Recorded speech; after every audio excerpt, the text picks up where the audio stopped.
I was in your keynote the other day, and I heard you talk about when you were doing your Courageous Cultures research, how so many executives were saying, I wish more people would share their best practices. Why am I the one that has to discover them? And I thought, 100%, this is me. I am so frustrated. Why do I stumble upon best practices? Why aren't more people sharing them? And what can I do about it? Asking for a friend. Hi, I'm Karen Hurt, and I'm here with our next edition of Asking for a Friend. And I love this question because you know what? There are a lot of headwinds for people to share. It seems easy. It seems natural. First, people don't want to appear braggy. I hear this all the time. Well, why didn't you tell anybody? Well, nobody asked me for my ideas. And how am I to assume that my way is better than the way other people are doing it? So that's the first thing. I don't want to be braggy. The next is you may not even know that other people aren't doing what you're doing. It's just the way you do things. And so you don't necessarily know that you have something to share. And of course, time. Sharing best practices takes time. Implementing new ways of doing things takes time. So as a leader, if you really want to normalize the sharing of best practices, there are a couple of places to start.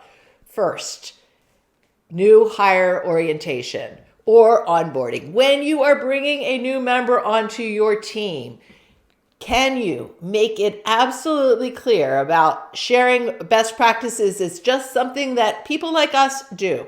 So you could say, hey, you know what? It's really important for us to share best practices on this team.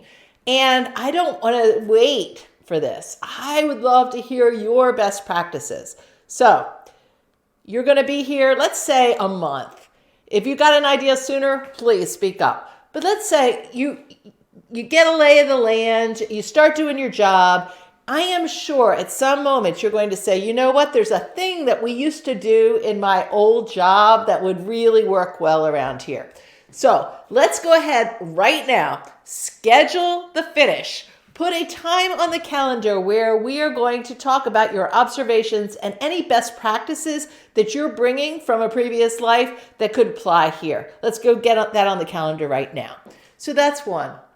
The other is make it super easy for it to not feel braggy to share best practices.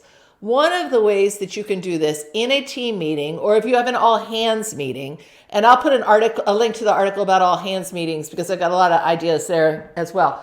You can give people just a card and say, hey, what is your best practice for? And you can be very specific, or you can be more general. A best practice that you think others can benefit from, and then you give people some stickers to vote with. So in our case, these are light bulb stickers because we're talking about ideas. The big light bulb is worth 3 points. The little light bulbs are worth 1 point.